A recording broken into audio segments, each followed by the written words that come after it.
Well, I want to welcome you to Funding the Future Now podcast. And my name is Dr. Randy Dirks. I've been in the fundraising world as an executive for 25 years.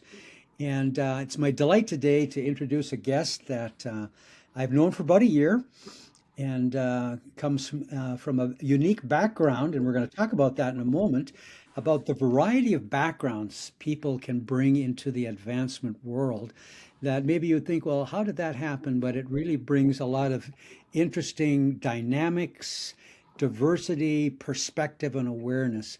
And so grateful that Dr. Brandon Schmidley, Vice President for Advancement at Crown College, is with me today. Crown is just located outside of Minneapolis, St. Paul, Minnesota, in a very rural setting. I actually worked at that school for several years, and so it's just a delight to have Brandon on the call today. And Brandon, why don't you just share briefly with us your journey? How did you get to Crown College? Yeah, thanks, Randy. I really appreciate that. And you're right. Your time at Crown had a great impact. Everybody here still speaks highly of you, and so I'm so great that we met and had this connection not only through Crown but now through fundraising. So thanks for inviting me on the show. Yeah, so I grew up in a small town in southern Missouri, and even well, it's about the size of some of the rural towns here out on the west edge of Minneapolis. Was in a church where my grandfather was the pastor when I was young, and so just developed a good set of habits with family life and things like that in relationship with the Lord. And then had a youth pastor who was really passionate about just raising us up as bold believers. And it was really a meaningful time and season growing up in high school. And then when I left high school, I went off to a school in the southern Missouri area, uh, a similar school to Crown, and it's called Evangel University now. It was just a college back then. And when I came out of that, I started youth pastoring for a few years, and then God put a real distinct like direction on the heart of my wife and I, and and we felt like we needed to be in higher education. We didn't really know what that looked like. I just knew that I had some people from college that I looked up to greatly and could see myself maybe doing what they did. So with some of their guidance, and actually there was a overlapping with this season while we were youth pastoring, we went through three pastors in 3 years, three transitions, and and then it's small town church, and so even though there was a staff, I was the only other full time person. So here I am in my young 20s and kind of the senior staff member on the church, but the church was being run mostly by the board during the transition season. So it's kind of one of those things where people expected me to have some sort of responsibility, but I really had no authority to do anything.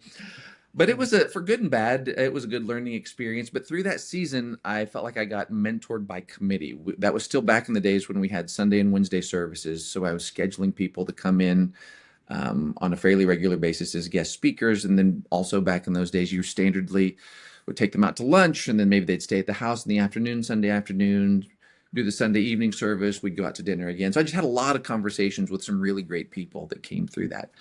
And when it was all said and done, I just had a very clear and distinct understanding. I don't have a moment that I can point to, but a clear and distinct understanding that I was to pursue the field of philosophy and get my degree in that area, and then look to land in higher education. Looking back now, I was very naive about what that involved, but that was the effort that we took out into. Went to graduate school at the University of Missouri, and I just had a really great few years there. It was very providential in the sense that in that season, even at a secular institution that even a few years later, after I would have been there, had several social and political things going on there. You probably don't remember, but there was even a time, man, I can't remember exactly how many years ago, where the football team protested and they threatened maybe canceling the season, and kind of national news was on the University of Missouri for that season. So all that to say, it wasn't like a place to be coddled in your faith, right? Okay. But at the same time, the leadership that was there, some of the faculty members that were there in philosophy were believers. A variety of students that came in that particular cohort of graduate students were believers, and it was just a really impactful season of growth for me in both understanding faith and higher education integration, thoughtful Christianity, and and really just seeing being a believer beyond beyond the standard things that we associate with it, but really every aspect of life. The school that I came from, like Crown, had a strong appreciation and really a principled ideal of integration with faith and learning with life. But that time in graduate school really, I just lost the distinction between, life outside of my faith and faith. It was just all infused by the Lord, right? And it was just living in the Lord in all of these ways that I felt like grew a lot as we were thoughtful and studious during our time in study in college and grad school and the like. So, anyways, this story's probably getting a little longer than it needs to in the terms of this, but it really set the stage of kind of how I thought about higher education. Mhm. The Lord did some very providential things to lead me back to the college that had graduated from. When we went off to grad school, we were thinking, here we go. We're leaving Southern Missouri. We're going to Central Missouri for grad school, but we're going to launch from there. It could be anywhere in the globe. And we ended up back. The philosophy professor that had been there for a long time, who I anticipated would be there for a lot longer, got a job at Regent University, which opened up a position. And so I went back and taught there for 17 years. Oh, cool. While doing that, I ended up moving into leadership and administrative roles in the areas of theology and missions, and that was where philosophy was housed at that school. We also went through a merger, the Bible College for the Assemblies of God there in Springfield, as well as the seminary, all merged into a single operational entity. And of course, the majority of merger there was on the liberal arts side involved the theology department, and that's where I was in leadership. So a ton of experiences in terms of culture and vision casting and managing change and all of those. There's probably some other business buzzwords I could put in that we had to learn in terms of doing higher education, but making the organization work in that way. And so, also during that season, when I'd come to Evangel, the vice president of no, that's us, the vice president of admissions, Andrew Denton, he and I worked together for a while there before he came to the Minneapolis area and started working in higher education there. So we have both those tracks going on. As you know, now President Denton lands as the president of Crown. I'm doing more administrative roles, but starting to feel like the Lord is leading me into something new, uh, something maybe even drastically different. And that change, as probably many of your viewers have experienced, can happen in a variety of ways. Sometimes it's clear, sometimes you just know that you need to do it, but you're not sure what it looks like. That was more my feeling. Mhm. Um, I had been looking for a variety of opportunities for a year or two, and nothing was really happening. And then I suppose as the Lord works, a couple of viable possibilities came up at the same time. So I couldn't just pick one because it was the one that was ready to go. I had to pray through and figure out really where's the Lord leading.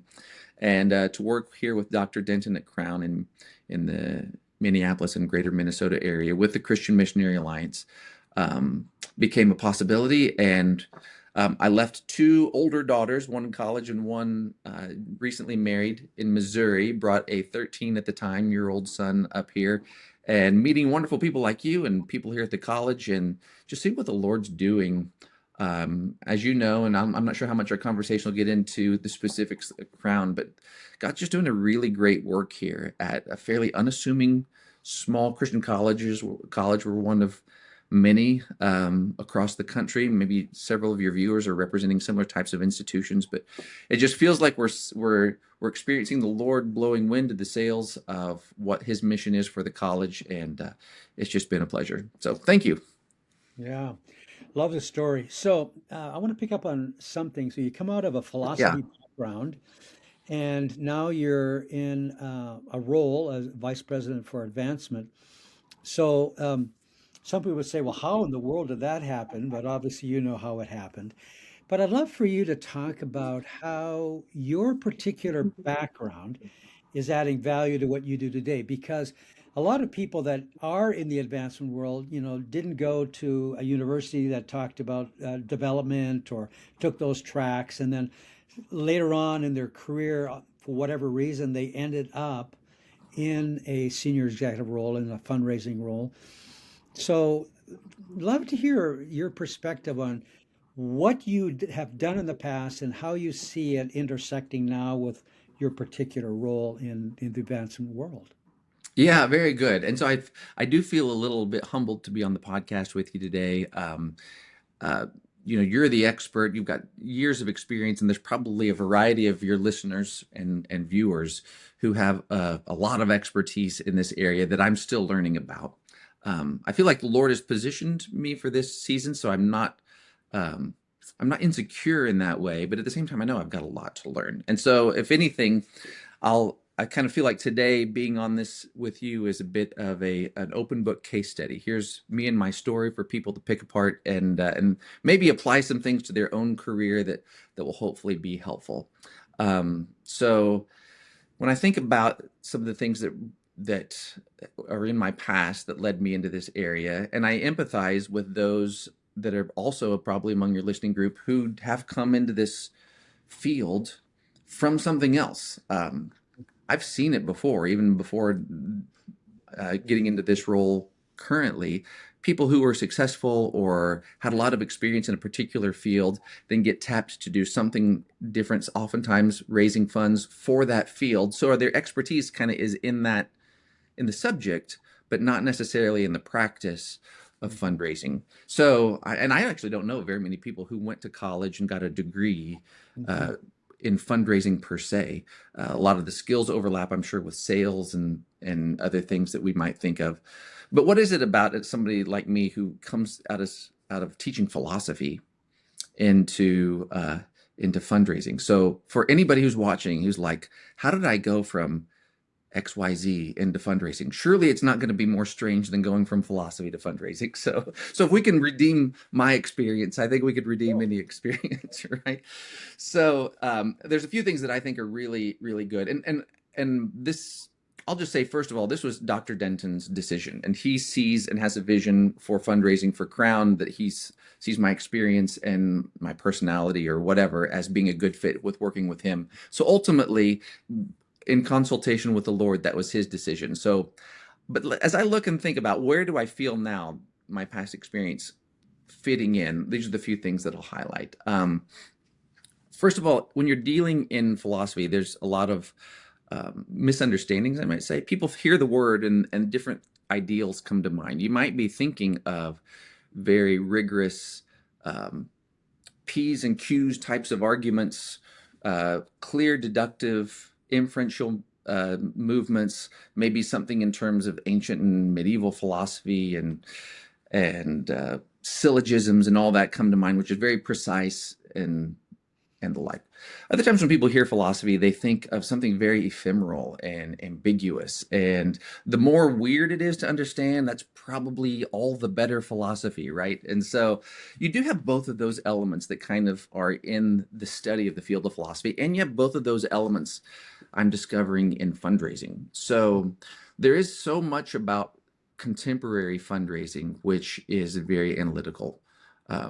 There are ways that we study the funnels and do particular activities, both in trying to grow our donor base or moving people from one spot to another in the progression of being a giver, and also just all of the legal and technical aspects that we have to maintain in terms of not getting ourselves in trouble as we're raising funds. Mm-hmm. But the ambiguity is as strong as there is in anything. You think weathermen have to deal with a lot of variables to try to successfully predict what's going to happen. Um, we know that when you're working with donors, they come from all sorts of backgrounds and have all sorts of priorities. The various ways that they've come into their means could have been suddenly, it could have been over time, and even if it's been over time, it could have happened in a variety of ways that affect their principles and priorities in terms of how they want to interact with you as an institution. So, um, so that I think that tension and becoming comfortable with that tension, both the analytic and the ambiguous, I think has been really helpful for me. It doesn't bother me to know that I've got both of those things working in tandem. And I think for some people that might be difficult. They're like, if you're the analytic type, you'll really struggle with the ambiguity part. And if you're the type that's fine and comfortable in ambiguity, you might not be as comfortable having to get into the nitty gritty of the analytics. So there's one aspect. Second one is just higher education in general. So if you've come out of a field that you are passionate about, one of the easiest things to do is to tell the story. Hmm. And I'm not only comfortable telling the story of Christian higher education, I'm compelled to do it. And so I remember when I first got into sort of fundraising types of contexts, even when I was still teaching philosophy, I remember talking to people about an experience that I had as a, like, I don't know how young I was in my youth group, and we needed to raise funds for something. And for whatever reason, selling pecan log rolls was the fundraising activity that I think the children's pastor actually took on. Are you familiar with the pecan log roll? Oh, for sure. Okay. I think they do it in schools, or there's school fundraisers that have different kind of items like that. Yeah, go, Yeah. absolutely. I'd never heard of a pecan log roll at the time, although I became very familiar with them as we were selling them door to door. And for the ones that we didn't sell, we ended up eating a lot of those, so became familiar with those too. Yeah. But an awful experience, like selling something I didn't know anything about, door to door with people I didn't know. Like, Yeah. if this is fundraising, why would anybody want to do it? And Right. so there's probably other people that have that same type of sentiment in their mind when they think of fundraising. But when I got to Evangel and was just now embedded in Christian higher education, in philosophy, which in a lot of ways is just the core of higher education generally, and coming out of the experiences that I had with my colleagues at the University of Missouri, I'm like, I'll ask people if anybody's willing or even interested in supporting this. I'll ask those questions all day long, right? I'll offer to give an opportunity for people to give. So having that passion and that understanding and that belief and that commitment to the product, if you want to think of it in those terms, is something that it really feels like it serves me well in the current role. And finally, um, my involvement in the church. So it's kind of an overlap in that context with church ministry as well as philosophy and higher education. And to really see the work that we're doing in a missional context. And I think this can apply, you don't have to be in a church, your nonprofit doesn't have to be gospel related, in its direct sense, to be doing kingdom work that matters to the Lord's economy. So I think all of those things coming together really give me a sense of doing what God's called me to do, even though it's a very different type of seat in the institution. Yeah. Well, what it just shows to me is that we learn certain skills in life, and when there's a bend in the road, there are ways of applying them. Yeah. And we just need to be aware of what those look like. So let's imagine that there's somebody who is relatively new into the advancement world. They've been in another career similar to like you. Now that you've been in this seat for, I know it's still a relatively short period of time, maybe under 2 years perhaps. What advice would you give to that newcomer to help them sort of make a successful transition into the advancement world? Good. Thank you. That's a good question. And still just maintaining the posture that once I'm even further into the field, I may look back on this answer and feel like it was a naive answer. But right now, what feels important to me at this sort of early but still into the transition phase is the importance of learning and appreciating critique. So Mm. it would be easy for somebody to get in a context like this, especially where there's areas that are so out of your control, and you can start to define your personal success based on things that you can't control. I think that's dangerous in anybody's life. I like college sports, and I had an epiphany one night as I was just so mad at my preferred team. I won't name them right now, I guess, but my preferred team just playing so poorly and making such bad decisions. And I got short with my kids, and I realized how is it that the mistakes of 20-year-old kids who I have no control over, Mhm. like I'm not their coach, I don't have any say in their life, I have no control, and yet they're dictating the way I feel. So I think even in anytime we put ourselves in an environment where things that are out of our control that can affect our feelings of success is dangerous. So detach from that. Learn to appreciate the opportunities to learn and to receive critique. So whenever somebody thinks that I'm doing something, that I could do something better, that I'm really not doing something well, I've grown to like be hungry for that. In fact, I almost am skeptical anymore of a lot of positive affirmation. Skeptical in this sense, like I appreciate it. It's nice and it feels good. But I if somebody will critique what I'm doing, I feel like I actually have something to hold on to for the future. So that's good. Um, Second thing is to not get too aggressive about setting expectations. So for people that have decades in fundraising, they have a good sense about what to expect a day-to-day schedule to look like, how things might progress, the variety of things, ways in which things might progress with a particular donor, a particular granting organization, or something like that. But when you come from a different field and a lot of experience there, it's easy to map how that functioned into creating your expectations in this role. And I did probably fall prey to that danger a bit. So I set expectations for myself and maybe even for those around me um, too quickly. And so then it created a lot of, anytime we have expectations that are not met, that can be disappointing, it can be frustrating, it can maybe even stifle some of our progress.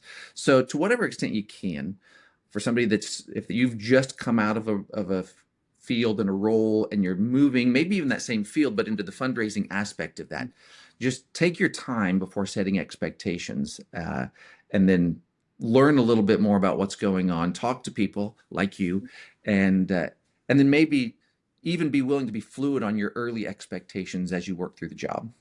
Yeah, good advice.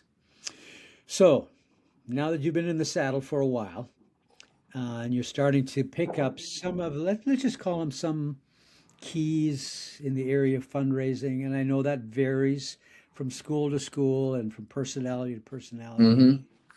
But if you were to map, you used that word map a little earlier, sort of moving through a relationship, we'll just say with a major donor, let's just say somebody who's giving $10,000 or has been giving $10,000.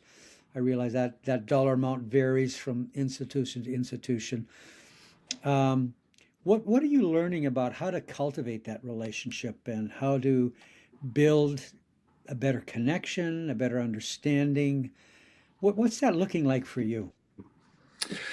Yeah, I'll just kind of talk from my experience again, with this understanding that 5 years from now, I would maybe answer this question a little differently. But from what I'm experiencing now, I don't mean to be redundant, but the variety of backgrounds and priorities and personalities that come with not just working with individual donors, but with organizations and foundations or families, it's just all over the map. But one thing that feels fairly constant is this human desire to impact the world. Like we all want to change the world. For sure. I think there's even a song lyric that says that everybody wants to change the world. Probably. And so, we really are in an interesting seat here because as foundations, families, individuals have experienced success, and maybe even they feel that burden, if you want to put it that sort of term on it, that their mark, they need to be moving towards making their mark that God's given them to make on the world. Um, with most, like if you want a brand new Ferrari, that's an easy check to write. You just write it out to the Ferrari dealership and boom, you drive home with it. But if you want to change the world, you can't just put a number on your check and write world change. Like there's got to be a vehicle. I didn't mean for that pun to happen, but there's got to be a vehicle by which you can change the world, and that's not straightforward. And so we at nonprofits and organizations like Crown and other great works that are going on among your viewers, we have an opportunity to bring that method to somebody that wants to do it. And so that I think is one of the key tandem partnerships is we're connecting with a deep human desire. Now, how that plays out could be different from one to the next. One person may want to change the world by doing something like starting a music program, and somebody might want to change the world by feeding the hungry overseas. But it's all this, I think, a very similar desire to leave a mark that represents that God put us on the earth for a time. He's made us successful and given us means in order to bring about some sort of impact and change in the world. And so we basically get to partner with them in providing that avenue.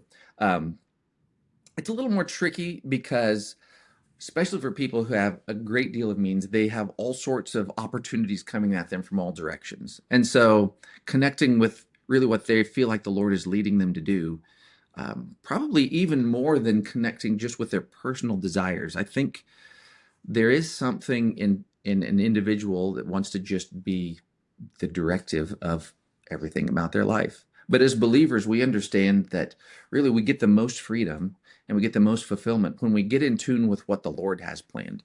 So being able to walk in that sort of mindset and that sort of attitude with a donor, I think has been much more meaningful, way better than saying, "Would you like to buy this pecan log roll?" That's for sure. Well, you have stories to tell your grandchildren now. That's right. And not that you have grandchildren yet, but someday when they bring that project home from school, that fundraiser. Oh, that's interesting. Yeah, it really caused me to reflect on this idea of generosity, which I think is so fundamental to truly understand what that word means for everybody in the world. And my particular take on it, we've been created to be generous. And my worldview is that we've been created in the image of God. And He is a very generous God because of what He has done for us in the person of Christ. And we have that stamp in our lives now. Granted, we may put barriers around it and blockades around it to limit generosity, but it's there. And as we work with individuals, knowing that that spirit of generosity is there, and then how can we help them discover that spirit of generosity and what that means particularly for them? That's a great journey because now you're building into that life of that other person in probably one of the most profound ways that we could. Mm. So helpful to have this. I've got some last questions at the end that are not to do anything with crown or advancement, but more just Brandon. So here goes the first one. What's the best piece of professional advice you have ever received? So you hear this all sorts of places, so I don't have a particular person, but the notion of beginning with the end in mind. And in fact, I've often told students or anybody that's working with me, whether we're working on alumni projects or advancement projects or putting on an event, is don't just begin with the end in mind. Do everything with the end in mind. So that's, I think, the most important thing. So whether it's in philosophy and you're evaluating an argument, start with the conclusion. Or if it's doing a project, what's our goal? And then everything does a better job of staying on target. Yeah, great advice. Second question, what's one daily habit you cannot live without? Okay, that's good. It's so everybody says this, right? Your coffee. I mean, I've got it right here, right? But it's more than just a habit because actually, like, I could stop drinking coffee and I don't even know I like it, but it's like there's things that taste better than coffee. But there's something about, you drink it in the morning and it kind of just gives you your first taste of something. It does, certainly the caffeine hits you, but it just gives me something to hold when I'm talking to people. I like that it's warm. I think it almost functions to some extent as a bit of an appetite suppressant, but also like it gives me a reason to get together with somebody. Like I could just walk up and talk to somebody, but you say, "Hey, let's grab coffee." It For does sure. that when the kids are at the house and it's cold and we've got a game on, to have a cup of coffee. My kids enjoy coffee. It gives us something to talk about. Yeah. So more than the actual liquid in here and the caffeine that it produces, it just gives me all sorts of other things that add flavor to my life. And so I'd have a hard time giving that up. It's a little bit like the glue that brings everything together. Yeah. All right. Well, here's the next one. If you could go back to your 20-year-old self, what would be one piece of advice you'd give to that ambitious young man? Yeah, I would say take more risks is one way to put it. Maybe a better way to say it is take more first steps. Hmm. So I was reading in scripture the other day, do not despise small beginnings. And Yeah. so I think that's so true. Just get some things started. I think oftentimes we evaluate the risks and we think about it. Are we willing to take the risk? Well, if we just start, some great things can happen. Yeah. Love it. Okay, we're going to dig a little deeper. Mm, I would like you to reflect on a failure of your past. Now, you don't need to talk about something dramatic. It could be a smaller area, but you said, could have done better here, or this was a failure. But the point I'm getting at is talk about how that led to a future success for you. Yeah. So this isn't like a major dramatic one, but it would be in grad school, really doing poorly on like my initial paper. So when you're in philosophy, everything revolves around papers. A lot of fields are that way, but philosophy in particular, because it's just about the dialogue, and the primary method of dialogue is writing paper.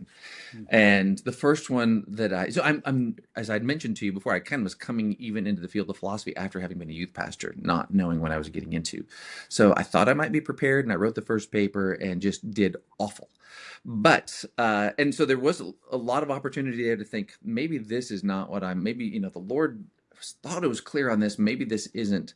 But something happened, and I can't even pinpoint it. I just know it looking back, which was.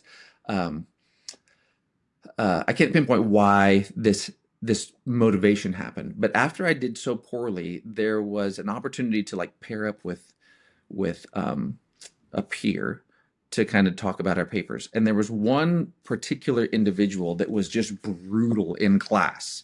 Like whenever we talked, he just thought everybody, like he'd just tear everybody else's ideas to shreds. And so you would think that feeling insecure after having written and gotten a bad paper back, that I would want some affirmation to kind of build me back up. But something in me one day said, partner with him. Maybe it was the Holy Spirit. And sure enough, like we went through my next paper and he just ripped it apart. Like everything was terrible. And that was the early days of track changes in words. So when you type things in and you're tracking the changes, the commenter's words are in red and your words. And by the time it was done, he took like a 10-page paper and it was like 25 pages and most of it was red at this point. Right. But I just like, okay. And I just went through every comment one by one, changed everything, thought through different things, and just processed all of his brutal critique and got an A. And so that I think is where it clicked in my mind, like I was mentioning earlier, that critique is so great if you can learn to appreciate it. And so that was a life-changing failure. Oh, yeah. All right. The last question Yes. is, if there is, I'm assuming there is, what's that one place in your world? It may be daily, it may be quarterly, maybe annually, where you like to just recharge, get away, reconnect. What's that place? Yeah, good.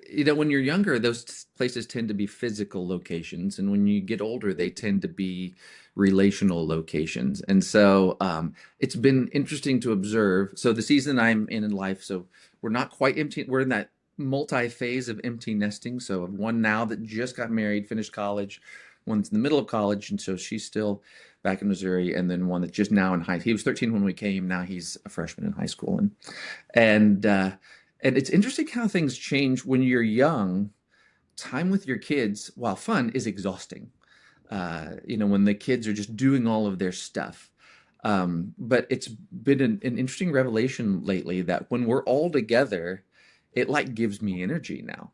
And Hmm. so like I can be frazzled from work, but if the kids happen to be up from Missouri and we're all at the house, and it doesn't have to be at the house. This is when I was getting it. It's not a physical location anymore. We can just, when we're all together, I've found a new level of like re-energizing that happens. Maybe it's because they're adults now, and so there's Sure. less responsibility. But wherever the family is, tends to be the place to disconnect, and recharge for me. Yeah.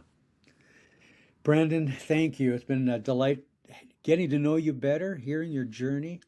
And I believe this is going to add value to our listeners simply because of the reason we all end up in the advancement world coming from so many disparaging areas and that bring us that way. Well, if people want to get a hold of you and talk to a philosopher that's gone into advancement, how would they do that? So I'm here at Crown College in St. Bonifacius, Minnesota, just on the north edge of Waconia and on the east side of Lake Waconia. So if you want to drive here, it's a beautiful campus, 200 plus acres. That just looks like a natural or a national park. So great place to be. So come visit. But if you want to email Schmidley B, SCHMIDLYB at crown.edu. Generally out on social media and things like that. But if anybody wants to talk philosophy or fundraising or have a cup of coffee, I'd be happy to talk. Yeah, that's so cool. Well, appreciate your time. Thank you so very much. And Thanks, Randy. just want to let our listeners know that this is Funding the Future Now podcast. My name is Dr. Randy Dirks, and you can find me at randydirks.com. And love for you to join us again in the future. We just bring in a wide variety of people that speak from their world the fundraising world. So bye for now.